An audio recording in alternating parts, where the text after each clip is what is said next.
Well, hello folks, and welcome to episode 181 of Retro Power Uncut, and I can hear the rumble of an engine. However, that's for later.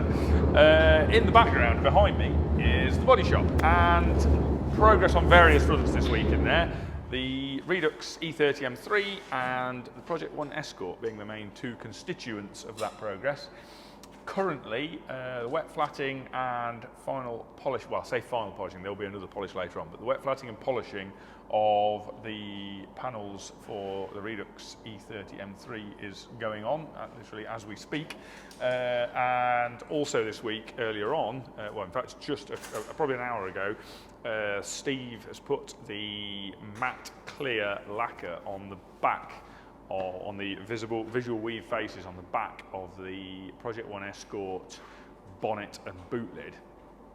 So they're now done, they're complete, because either yesterday or the day before, and I lose track, Gaz put the final colour, which is a 2K acrylic solid colour, on the outside of those panels. So that is now all of the panels painted for the Escort, and I think they may even be, I think Gaz might be flatting and polishing those now. So I think at that point we have all the panels done. Also earlier this week, Gaz has painted the carbon fibre bumpers for the Escort as well. So they're now, in fact they may be fitted, I'm not sure, you'll see when you look next door, but bumpers are also painted. I think at that point we are pretty much complete in terms of paintwork for both the Redux project and the Project 1 Escort. So then it's moving on to the next project. We're at that exciting changeover time, which will be, the first one through will be the Project Churchill Mark II Jaguar Coupe, two-door, and then Allegro, but we'll come on to the Allegro shortly, once we've had a bit more of a wander around. So first, next, we're going to wander this way, past the Jaguar, which is awaiting its slot at the moment. So on to Interceptor. There's been progress on a couple of fronts on this. Stu's been working on various bits, primarily the air filter, where we had a bit of a change of plan and decided to do away with the idea of putting the airbox under the front of the inner wing. It was looking a little bit of a complicated solution. Quite a lot of cost in making it. There's a bit of work to sort that out. Decided to simplify things a little bit there, as that wasn't bringing a huge advance to the party. So we decided to go for an aluminium housing with a cone type filter, which we can actually get in with the right filter area in here. Yes, it picks up some hot air from the front end, but not a lot, and it will have a cold air feed coming to it. Concept Racing made this. If this looks a bit excessive, that's because it's an off-the-shelf part, which is for a split dry sump tank, and so it makes a lot more sense. Although it's excessive for an air filter, it's an off-the-shelf part, so it's not a custom-made part, so it reduces the cost. And whilst it looks a bit crazy, it works just fine, and it's not like that will need to be opened up every 5 minutes. You know, the air filter service intervals will be quite wide on the K&N type filter. And the other thing to note, that will all be painted black as well, so it's not quite as in your face as it is at the moment. These will be black fasteners, and the housing will be painted black. Stu's made up the brackets. We had to modify this. This was sort of made to a generic sketch, and there were a couple of little things we needed to alter. One of the brackets needed moving. We kind of got that in slightly the wrong place on the sketch 2 concept, so just moved that round there. But the other thing was that the spigot down here, which was going to be straight out, and then we were going to put a bend in the flex duct to drop the flex duct down out of the radiator airflow and out of the way. That ended up being, the flex duct didn't look very good like that, so we've cut that spigot off, and then welded on an angled spigot just to give us a better angle on the flex pipe where it comes out of there. It's going to go across to the inner wing the other side to pick up the cold air feed from the front grille on the front section below the headlights. So yeah, that's that. The feed pipe from there to the throttle body is going to be a moulded part. That's the current plan. We're going to talk to Goodflex Rubber about trying one of their 3D printed mandrel hoses for that, and do that in one piece. We shall see. Depends on a little bit on cost again. Obviously, we try and do things right, and cost isn't a primary concern, but obviously it has to be a concern during the build. So that's another thing that we'll cost up before committing to.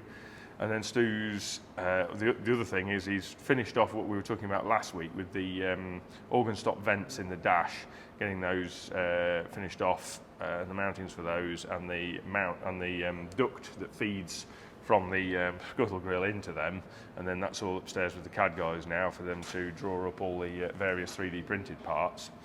And then Stu's moved on to the transmission tunnel, putting in the centre console mounts, which again the CAD guys have drawn up, and Stu's just getting those all lined up. He's had the laser in here doing his Mission Impossible dance in there, getting everything aligned and positioned so he can get everything tack welded in place. So that's pretty much, I think, where we're at on Jensen.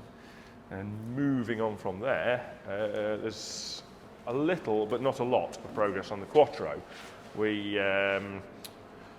obviously finished off getting this mounted to the jig, and then moving on from that, we've started to work out what areas need mending, and one of them is the near side chassis rail. Interestingly, we had a comment on the video regarding the near side chassis rail, somebody saying they had one.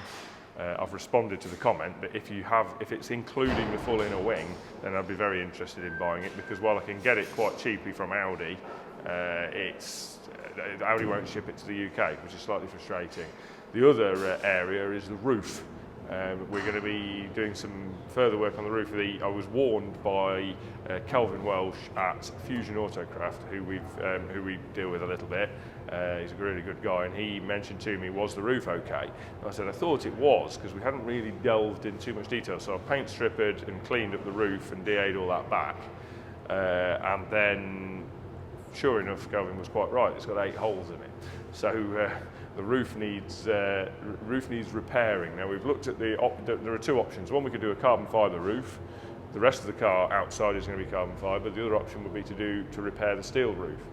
For various reasons, the current thinking is to repair the steel roof and basically to put a piece in, put a whole new roof top into it. Worst case, go down to the gutters, but we're hoping we can do it without going down to the gutters, but that's dictated by the land either side of the sunroof, inside of the roof frame, where there's enough to get in to planish that after welding. So that's the current plan, purely because doing a carbon roof means some carbon to steel joints in places we don't really want them, or it means doing the entire roof and the scuttle and the C-pillars all as one mould, and that will be an extremely expensive mould. So we're thinking, the current thinking is to repair the steel roof, but watch this space on that one. Moving on from that, Bobby's been doing all sorts of little time-consuming tasks, basically, on this. There are a whole raft of little things to do. I'll show you one of them as an example. This is the ECU Master remote battery shutoff unit that we use, which enables us to turn the main battery cable connection on and off remotely via CAN bus. It also enables us to monitor the total current consumption on the car between the battery and the rest of the electrical system, so we can actually monitor the battery current draw at all times, and we have constant data on that. And it also enables us to turn off the battery connection remotely via the CAN bus. Very useful thing to have, and something that we use in general on builds now. So Bobby has made and fitted a little mounting for that in the boot area there, which is adjacent or relatively adjacent to the battery, which will be living in here. He's also fitted the main battery negative terminal ground point to the inside of the boot, and then he's also put a nice thick strap of 3mm steel between that and the chassis rail that's all welded into place, so it doesn't trap dirt and doesn't rust. But that gives us a really good ground point directly into the chassis there, so that we don't struggle with any grounding from the battery, because we've built the battery at the back of the car. I'm just going to put that back down. He's also been working on, in the front, he's also been working on getting the bonnet release cable lever mount done. There's been lots of welding up of holes in the bulkhead, cutting of holes in the bulkhead for the ECU. There's going to be a bulkhead flange connector for the main ECU loom that's going through the bulkhead, so he's cut the holes for that. Generally lots of welding up of holes, making of new holes, doing all of the sort of dry build tasks that are necessary to be able to get the car through to the next stage.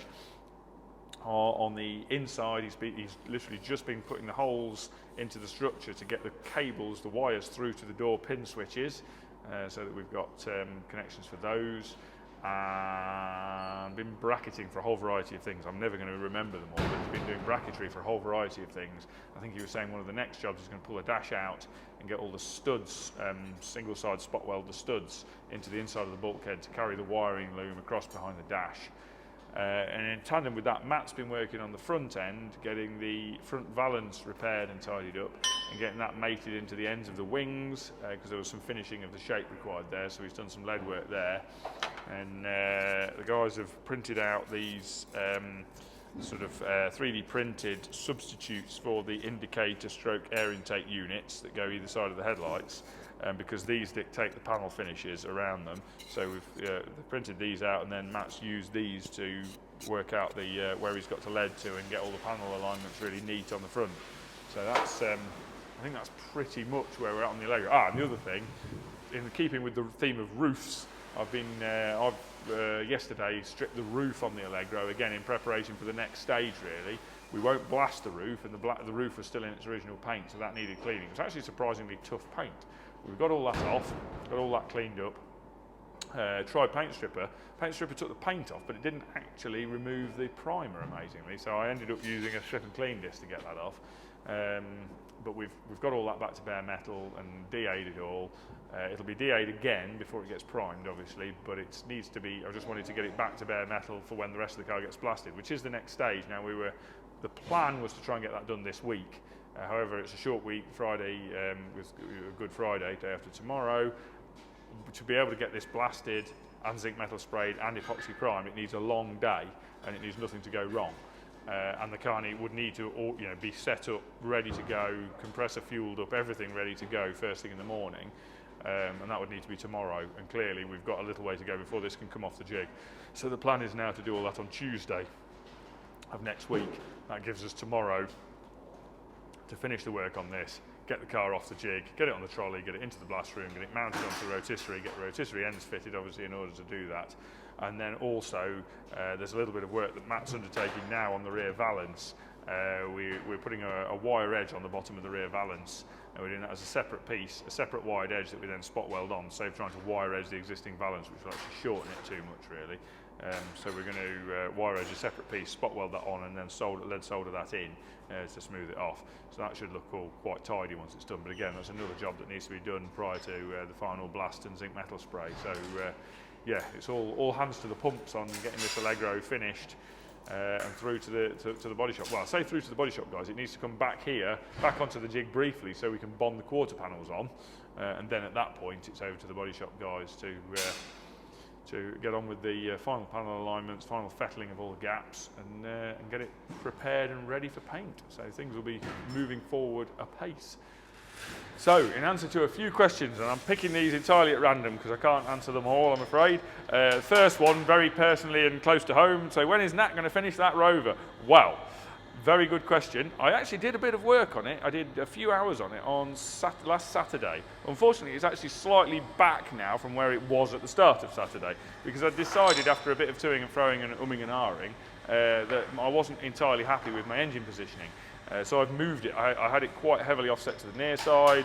I decided it was too offset to the near side, so I've moved it slightly. That entailed cutting the engine mounts off the chassis, drawing up new ones, CNC plasma cutting them, fabricating them, and then tack welding them back onto the chassis. So I've just got to fully weld them, and at that point I'll be back to where I started last Saturday. So that's the sort of progress pace that's going on there.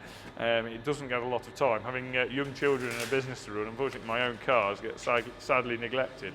Moving on from that, somebody commenting, Darren Hor8704, I can't believe this page has got such low subscribers. Yeah, well, we're surprised, but at the same time, it's not our primary goal in life, but it'd be very nice if we had more. So, yes, please, everybody, like and subscribe. That goes without saying. A couple of comments on the Jag IRS. Somebody saying it looks lovely. Somebody commenting about the pitting on it. I noticed, actually, when I glanced through the video, that the pitting in the top of that subframe stands out and it looks a lot worse on video than it actually is. That sounds like an excuse, but it does look drastically worse on the video than it actually is in reality. However, bear in mind that obviously if I could have replaced that subframe easily, I would have done. The downside is that it is a Jaguar S-type subframe. They're quite rare because they're a different width to most of the other Jag independent rear ends, so they're not very easy to come by. And that one was actually by far the best of a variety of ones that I looked at. Then bear in mind that's been shot blasted with either chilled iron or chilled steel hardened grit, not glass, not crushed glass here. That's been hit with very, very harsh media. So any thin areas will have gone through, and it hasn't gone through anywhere. We're more than happy with the thickness of that, with the material left there. And then also bear in mind, in terms of the future proofing, that has also been zinc arc sprayed and then powder coated. So you know, it's completely corrosion proof going forward now. It's just that, yes, aesthetically, there's a bit of pitting in the top of it. It would have been nice if it hadn't had it. Don't have an awful lot of choice. We could probably have done some. We could have probably filled the pits or something like that. It's prettier. When it's mounted in the car, you'll never see it, and it's never going to rust because it's zinc arc sprayed. So we're happy, but I do take the point. Yes, there was some pitting there. We're limited in our options to do very much about that, though. Yes, what's happening with Nat's grass track project? Well, I happen to know that the guy building my chassis and probably doing the final build on the car for my grass track project is an avid watcher of the channel. So come on, crack on, Reese. There will be some more footage of that very shortly on the channel, so you'll be able to see it. It's just I want to get it to a stage where you can see some really marked progress, and we're getting close. We're getting close. Another few weeks, we'll be pretty close. Moving on from that, a very relevant question, one of the ones I really did want to address, which was, what is the make of 3D scanner we use? It's a Peel 2 is the scanner we use, but almost more critical than the scanner is the software. Things will probably have moved on, because it's nearly 3 years since we got that scanner, I believe. Certainly more than 2 years since we got that scanner. One of the key things is the software. The more you basically don't leap into getting a scanner, get advice from people. I can't recommend highly enough a company we dealt with for getting our scanner called Solid Print in Kenilworth. They are extremely helpful people to deal with and have great knowledge. And one of the really important things is the software. If you are planning on using your scan data in CAD, that interface is really critical. You can spend an inordinate amount of time, far longer than the scanning and far longer than the CAD, getting your scan file usable in CAD. If your scanner can only output a mesh file or a point cloud, forget trying to use it in CAD, because you won't. It's horrendous to try and use that in CAD. Whereas if your scan software can output a surface, which the Peel to CAD software can, it's not dirt cheap, but then it's a lot cheaper than an awful lot of other scan software, that will output a surface directly into CAD, and that's what we use. We use a Peel 2 scanner and we use the Peel 2 CAD software to output surface that we can use within our CAD software, within Fusion 360. There's a question on from David Sweet 8829 where he'd mentioned the near side chassis leg. I've answered that on YouTube. Yes, we would very much like one if it is complete with the inner wing as well. Surely Matt's wasted on scraping under seal.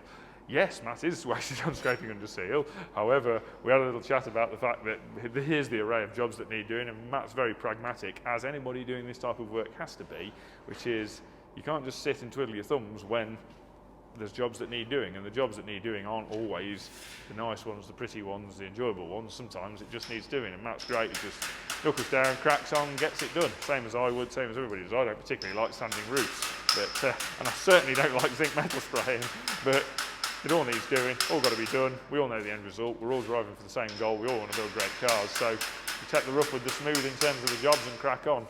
It's not all rosy tasks. We've all got to get it all done. So yeah, and that's how, by and large, all our guys appreciate the fact that it's not all glitz and glamour, this car building malarkey.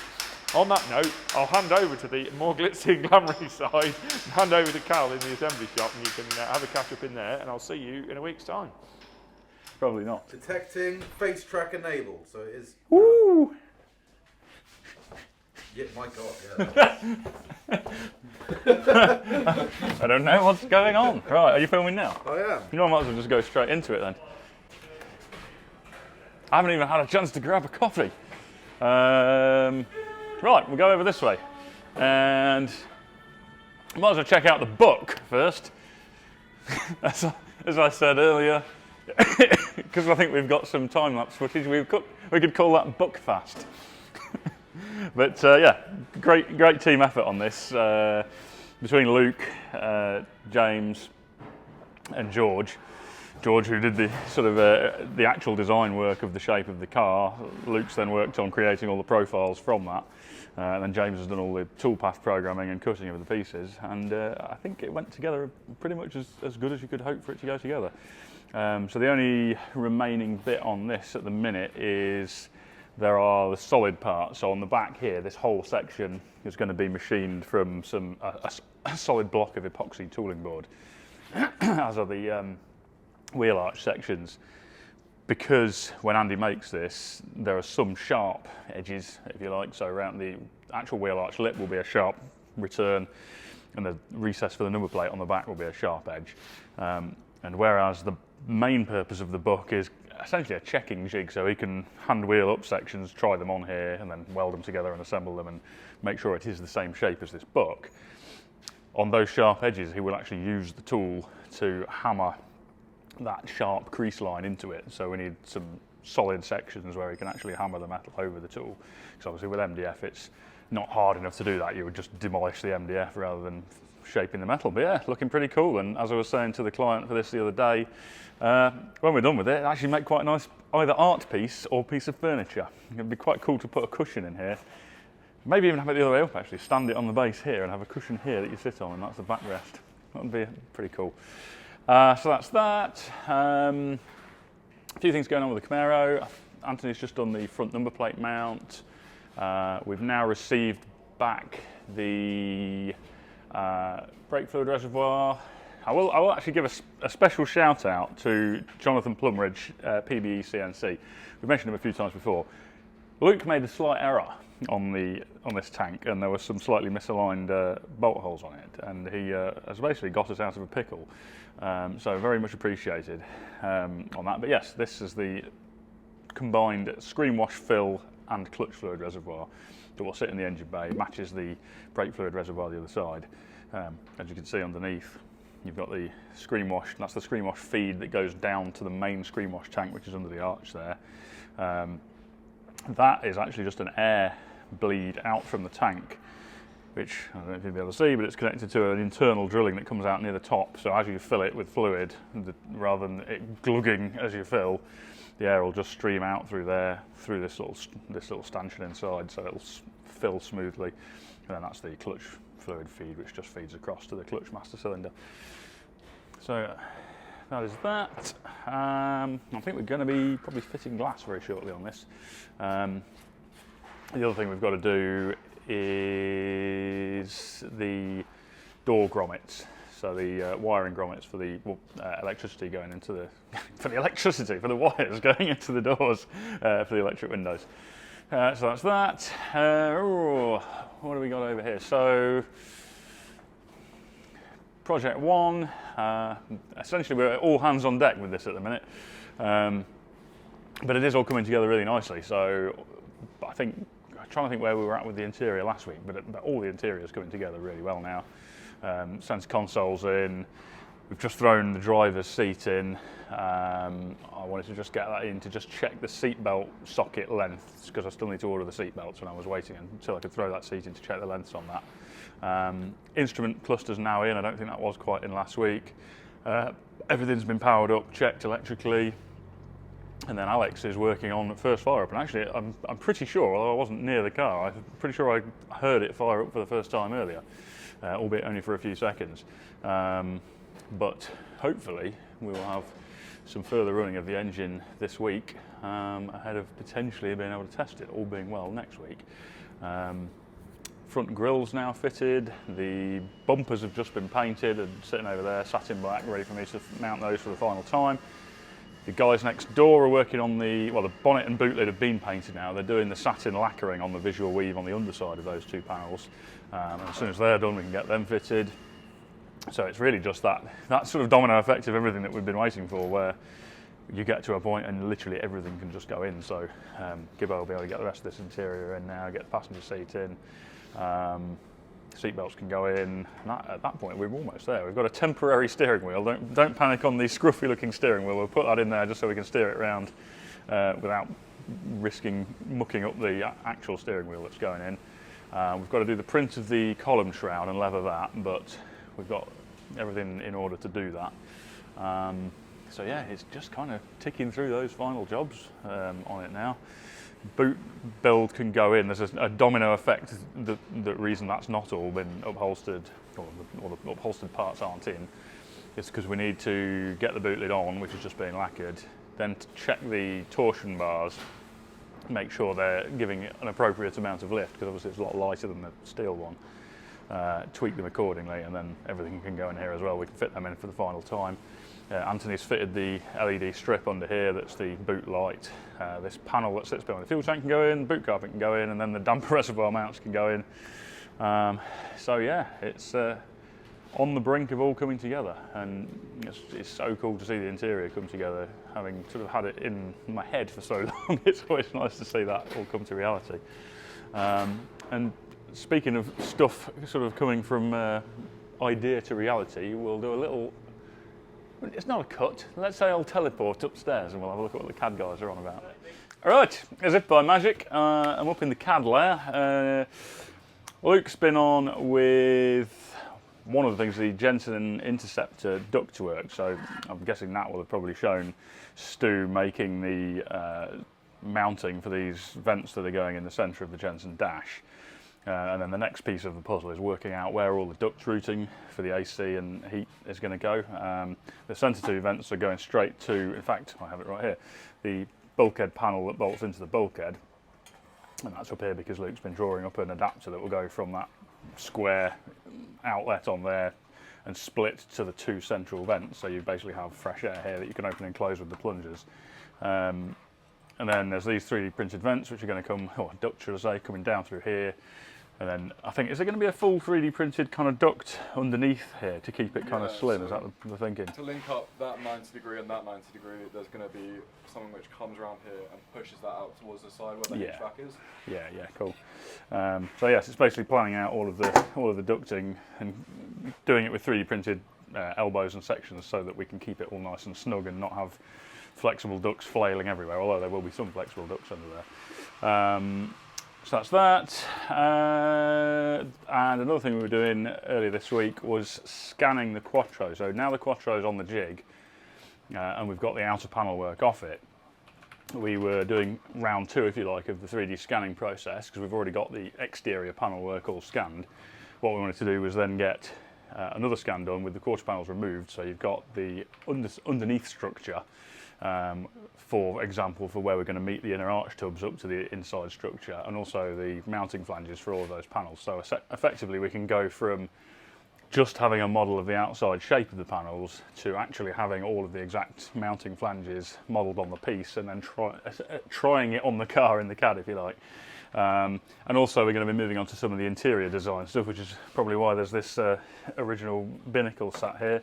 But starting with that scan of the interior of the shell, particularly in the dash area, centre console area, so that we can start modelling all the shape of the dash, the shape of all the console area, and starting to fit the components into it that we want to use. So watch this space on that one. And then George has been looking at the Reliant Scimitar a lot, and we've been scratching our heads and going back and forth on quite a lot of details. But I think I've said previously on this one, it's been an interesting exercise working on the Scimitar because tiny changes seem to make a huge difference to the overall look of the car. And we've had to sort of explore various routes to prove out whether they work or not. And I think we're 99% there with most of it now. Done all the rear end modelling, got the bumper, so we're happy with that. The lights and the central area all looks good between the lights, and the rear window shape, which is actually pretty close to standard again now. But the actual rear side window was one that has been probably the area of main focus. In our initial sort of stabs at the design, we'd changed the angle of the back of the glass on the side so it swept up at the bottom, where normally it's quite flat at the bottom and has a downward cut on the rear of the glass. But we just could not decide. We just brought it up here, so this was kind of the direction we were going in. And this is more similar to the original glass shape. and it's a funny one. From different angles, I think both of us think it looks better from some angles and not from others. So particularly from the forward angles, the revised version seems to look better. But then certainly from dead on the side and moving into rear angles, the original glass shape I think looks better. And I think they both look amazing here. I think the revised glass actually looks better from this angle. But it's a really tricky one. I think the car would look amazing either way, and we got to the point where it was. I think we just need to hand this decision to the client on this and see what they think. So we've done loads of comparison images like this, and then also a 3D model that you can open up just from an online link through Fusion, where they can literally manipulate a 3D model of the car, rotate it and zoom in and out and see what they think from different angles. But I think my inclination is we'll probably go with something more like the original glass. Certainly from that side view, I think I'm happier with that one than that one. But yeah, it's certainly going to look pretty spectacular either way. So it'll be interesting to see which way they go with the choices. And I think on that note, I'll probably leave it for this week. And I won't see you next week because I'm away, but I'll see you the week after. The video will no doubt carry on without me.